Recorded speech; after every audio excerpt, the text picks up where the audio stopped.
Hello, welcome to another tonal landscape oil painting demonstration. This is your painter in residence, M. Francis McCarthy, and the painting I'm bringing you today is called Tree by a Path. It's 8 by 12. I finished it yesterday, but started it a few days before. A bit different, the whole painting process than my usual. You're going to see we're going to be missing a good sized chunk.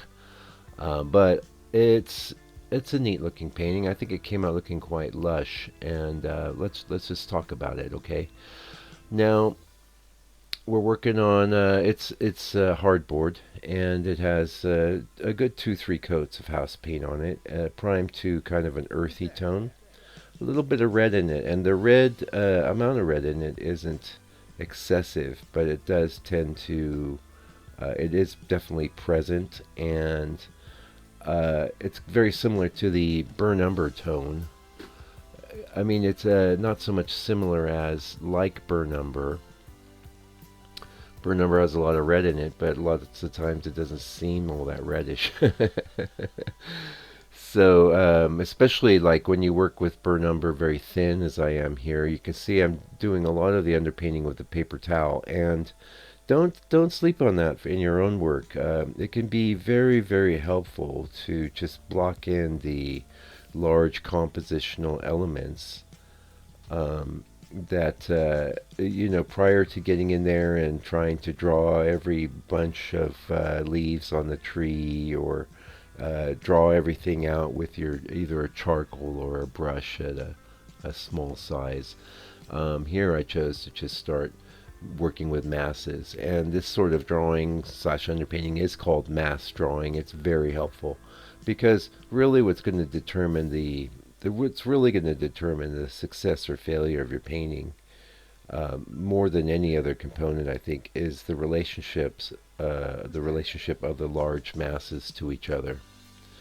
So if you can get that right, get it humming along, you're going to have a good head start. Now, I had a really interesting reference image that I created for this, and you can see that in the members area, along with my original inspiration. I'm showing you both in the members area, and I'm not going to talk much more about that because, uh, um, yeah, it's not as important as my struggle to try and realize this as a painting. So, a couple things I want to talk to you about. First of all, this you see that shape in the back, the long rectangular shape in the distance, right?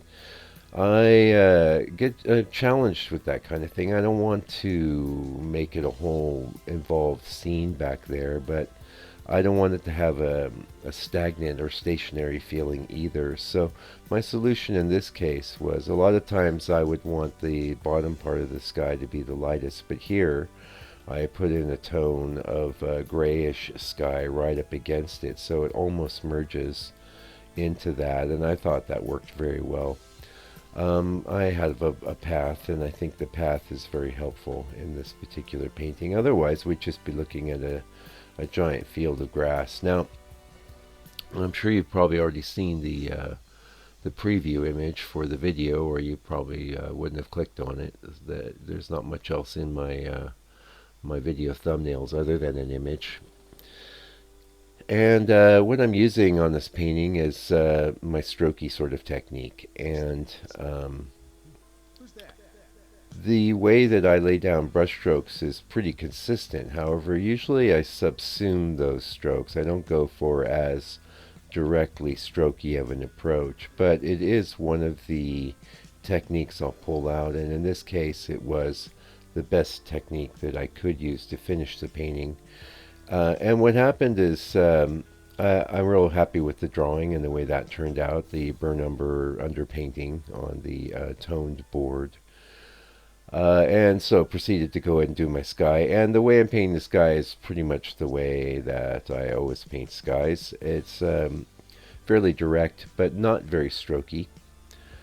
When I came around to doing the landscape portion of the painting, however, I found myself, and that's one of the big bits that's missing from the video, but you get to see enough of it to get the idea. I ended up basically using the oil paint as a wash and employing the tone board in conjunction with that. Now, that was a big technique that I used in the. You look at some of the early days of the channel on the 100 Days of Tonalism, I would do that quite a lot. Only there, my boards were a lot more red, but a lot of times I'd throw a green tone over a red board, and that's almost instant tonalism. And I'll be honest with you, I was very happy with that effect. Now we'll pick this up after we talk about the book. We're shipping books. We're shipping books out every week for the most part, and I'm so gratified to get it to you. $60 US, international shipping's included to make it easy. I just sold one out of my studio yesterday to a lovely lady, and I worked really hard on it, and it's my solid attempt at trying to explain how to paint in a tonal manner. Now you can see we ended up missing a bunch of stuff, like, whoa, what happened? But that does look rich, it does look nice, and I could have left it. I actually really like that feeling and effect. The reason why I decided to bring it further along was because that paint is really thin. So over time it will just become thinner and thinner, and this is something I honestly haven't experienced in my own work, but I've read enough about painting and painting history to know that it's a real thing. So you keep that in mind with your own oil paints. You can use them almost like watercolors. Here I had it very thin, lots of oil, and was just scrubbing in various amounts of paint, sometimes bringing in more or less opacity. Like you can see in the grass areas, there's a bit more opacity. Um, it was very effective, and I will probably be using it some more. I definitely really like the way this painting turned out. I and we'll be getting into doing the strokes in a bit. Now, talking about that background area, I did reconcile that nicely. I think that works well, and it will work even better as the painting progresses. It was my idea to have, now, in my original inspiration, there was no lake. There was, my original inspiration was a painting by a master. Um, there was little buildings. There was a little figure in the foreground. There was a bunch of things. Like I said, about all that survived was the tree. But I was left with this distance, and I thought, wow, I think a lake. I think a path to a lake is just, you know, if we know there's a lake, we're going to walk towards it, right? So every human being's like that. I think we'll walk towards it, and so there will be a path. Yeah. Um, One thing that really I think worked out well though was that stripe of the lighter green above the lake, and I didn't really worry about delineating lots of little bushes or trees or that sort of thing. I don't really like to get into that too much. So consequently, I think the painting has a bit of a graphic feeling, and that doesn't bother me. That's kind of a part of my style, if you could say. I guess I do. Obviously, I have a style, but um, in fact, I definitely have a style in that usually I don't do the brushy thing. That's like one of the aspects of my style that I can bring forward or move back. In this case, it was just seemed like it was very organic. In fact, this whole painting came about quite organically, as they all do, honestly. But the strokey finish came as a consequence of the washy color application, and I'm washing in all of that. Now, one neat thing about the washing approach is that you retain quite a lot of your underpainting there, and there's a ton of the underpainting. Everything has been very well integrated with the underpainting, and because the underpainting wasn't dry when I did the wash, everything is coming together and feels very tonal, I will say. This is tonalism straight up. And that wash over a ground tone will give you tonalism. Yeah, no question. Okay, it's another time here. And now I apologize. I've been working on my this is a few days later. I had to wait for it to dry, but I have to say it was very sticky. And what I was going to apologize for is you'll see when my hand comes up, the exposure changes, and I'm going to, well, and you say, well, Mike, that's nothing new. That's every video on your channel. But it seemed like more subtle with my last video setup. I'm definitely going to try, and I'm trying to really up my game there. You know, I've never had, actually, I did have some complaints on the channel about that and about how the focus would shift from the painting to my hand. And with my last camera many years ago, I attempted to do a manual focus thing, but it just didn't work. So, but I've got that one licked. The focus is squarely on the painting now and not on my hand usually. Yeah, no, you can see here it's not moving in my hand. It's on the brushes. But it is a little distracting how the painting goes dark, the hand goes light.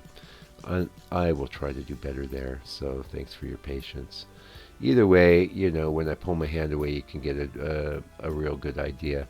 So the thing is, if you're going to try and employ this technique on your own, you got to be very careful, man. So careful, because once you go into stroke mode, you can just overwork things. So you can see I went into an area, I moved through it, I moved into another area. Now the other thing too in this painting is all these colors are not that far apart. We're like in this red to green range. I'm mostly talking about the landforms. Obviously the sky is a shift into blues and pinks and things, but in the land itself we don't have a big spread of different colors. So like my thought for the background here was that I went in with a cooler sort of green, because cool, it always implies distance. Yeah. And then the other thing you'll see is how like those strokes are hanging in there. They're very, you know, like defined. But you'll see me hitting them with a paper towel or my finger to soften them and sort of blend them in. That was definitely a challenge too, since the painting was sticky. Now a lot of times in the past I would have you know, laid down my wash thing, let it dry for a week, and then put a coat of liquid and then worked on top of that. That's actually easier.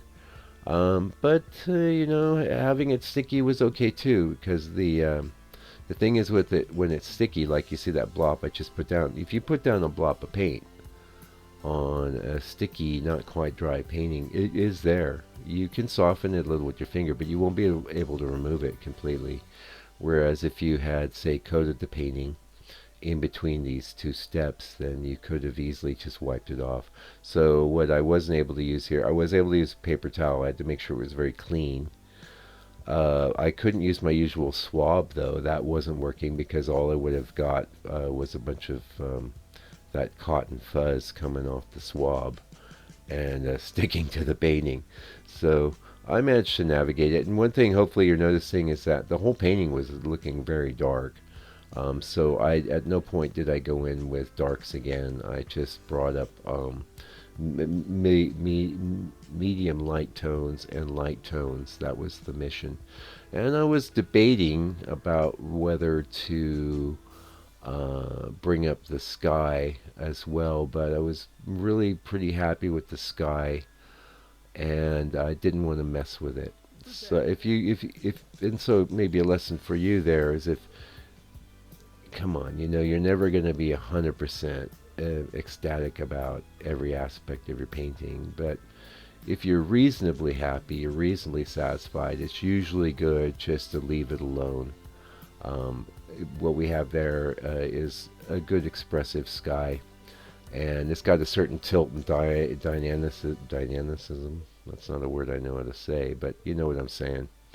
Dynamic quality, which was reinforced by all the strokes, honestly. So you're this is you getting to have a peep at my my strokey approach, and we'll finish it off on that path. You'll see it coming up. Anyway, hopefully you enjoyed watching me put this together. I think it looks really nice, and yeah, I'm happy to bring it to you today, and try some of this on your own, you know, maybe.